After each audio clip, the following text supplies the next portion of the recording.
we're going to take a closer look now at these fatty acids and learn some terms and also check out some of the properties. So as we look at fatty acids, first of all, we can use this little cartoon type of drawing for what those fatty acids would look like. So just as a bar. And we want to talk about two different types of fatty acids. So one of them is saturated fatty acids. Those are going to have carbon-carbon single bonds. And then unsaturated with less hydrogens, those are going to have carbon-carbon double bonds. You've seen both of these terms before when we talked about hydrocarbons. So let's take a look first at the structure. Remember, once we know the structure, we can move to properties and functions.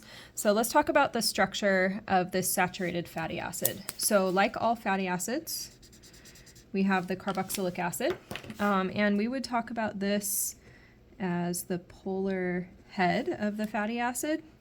And then we would talk about this long tail here as the nonpolar tail. And that is also hydrophobic. So we could also say it's the hydrophobic tail or the water-fearing tail, okay? So that's what a saturated fatty acid would look like. Very similar. Here is an unsaturated fatty acid, again, carboxylic acid, but we have at least one alkene, and because I have that one alkene, that makes it unsaturated. Now, this particular unsaturated fatty acid is a trans alkene. So remember, that was one of our concepts that we reviewed. We have our trans alkenes, and then over here, we also are going to look at unsaturated fatty acids that are in a cis form. So the trans would have that zigzag kind of shape, and the cis would have that cup kind of shape. As examples, an example of this unsaturated fatty acid that maybe has some trans fat in it would be partially hydrogenated, that means hydrogens added, plant oils. And so there would probably be traces of that trans fat in something like this, all vegetable shortening. And if I look here in the ingredients, it says fully hydrogenated palm oil. So that's hydrogens added to palm oil. Now there's no trans fat listed on the label, but there's probably a bit in there. And there used to be more before we discovered those were not so healthy for us. An example of an unsaturated fatty acid that has cis double bonds in it, that would be something like canola oil or another plant oil like olive oil, okay? So a few more terms about the structures that we're looking at there. We're going to find these double bonds, all these cis double bonds in our vegetable oils. And we're also going to find these in some plant-based triglycerides, okay? As opposed to our saturated fats, those we're going to find in mostly in animal triglycerides. So when we look at some of these cis double bonds in the unsaturated fats, notice again, we still have the same features. So we've still got carboxylic acid groups. We still have long tails, but you can see in those tails, maybe you're going to have one or even more cis double bonds. And these are examples of omega-3 and omega-6 fatty acids. When we talk about fatty acids, we talk about them having an alpha, that's like an A, and then an omega, which is the last letter of the Greek alphabet, W end. So the alpha carbon is the one right next to the carboxylic acid. Omega is this last carbon here. And so if we talk about, just as a little side note on describing structure, the omega-3 fatty acids, that means I started omega carbon 1, 2, 3, and at that third carbon, that's where my first cis double bond is, so that would be an omega-3 fatty acid. Or down here, if you look at this linoleic acid, omega carbon, count in 1, 2, 3, 4, 5, 6. So this would be an omega-6 fatty acid.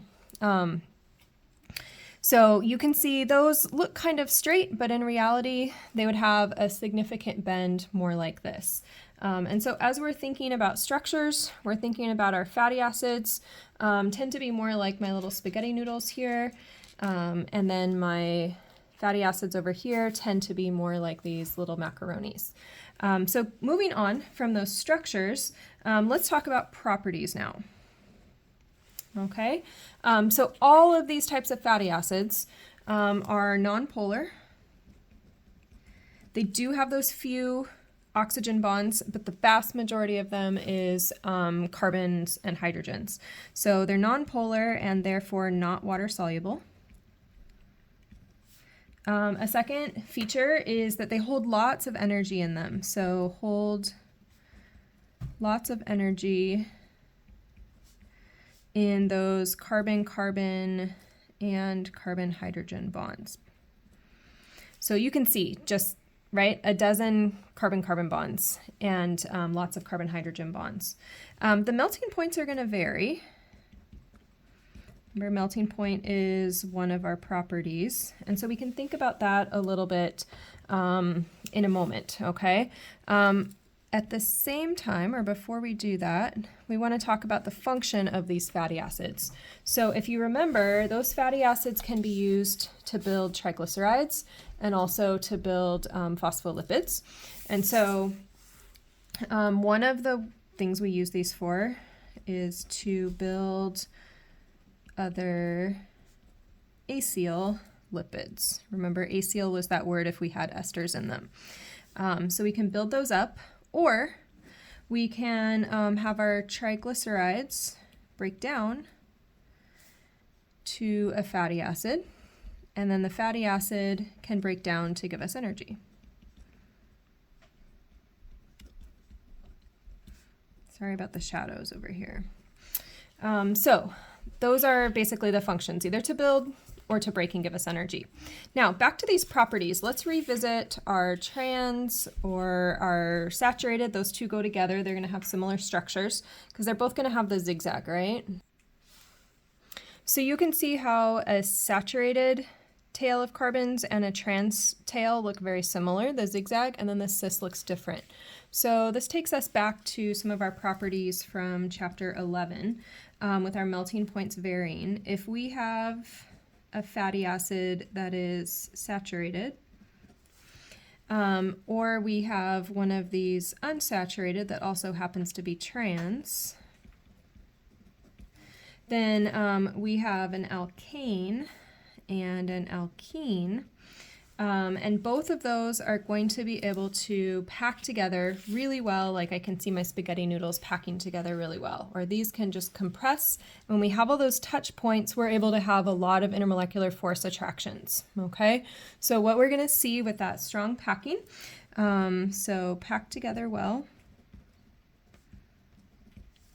Therefore, we have more IMFs, more dispersion forces happening between them, and that's going to lead us to higher melting points. What does that look like in real life? That looks like butter, okay? It's solid unless you heat it up, but butter is solid because I have that strong packing happening, okay? Now, in contrast, over here with our unsaturated cis, then that would look something more like this. All right, so this is cis unsaturated, still an alkene, but these are going to be harder to pack together. So these are going to be more like these little bent noodles. I don't have a second one. Oh, I do have a second one here to show you. And so those just don't end up packing together quite as well, okay? They can kind of try and pack together if you're lucky just right, but they're more likely going to be just kind of at odds with each other there. And so because they're not able to pack up quite as tightly, so they're harder to pack together. And because they're harder to pack together, they have less IMFs and a lower melting point. And so what does that look like? That's going to look like something liquid, like my canola oil, okay? So saturated and trans fats stick together well, so I end up with solids at room temperature, and then once I introduce those cis double bonds, now I have a liquid at room temperature. So that gives you some properties, or some structures, some properties, and some functions of our fatty acids, and from that we can build all of our other types of molecules.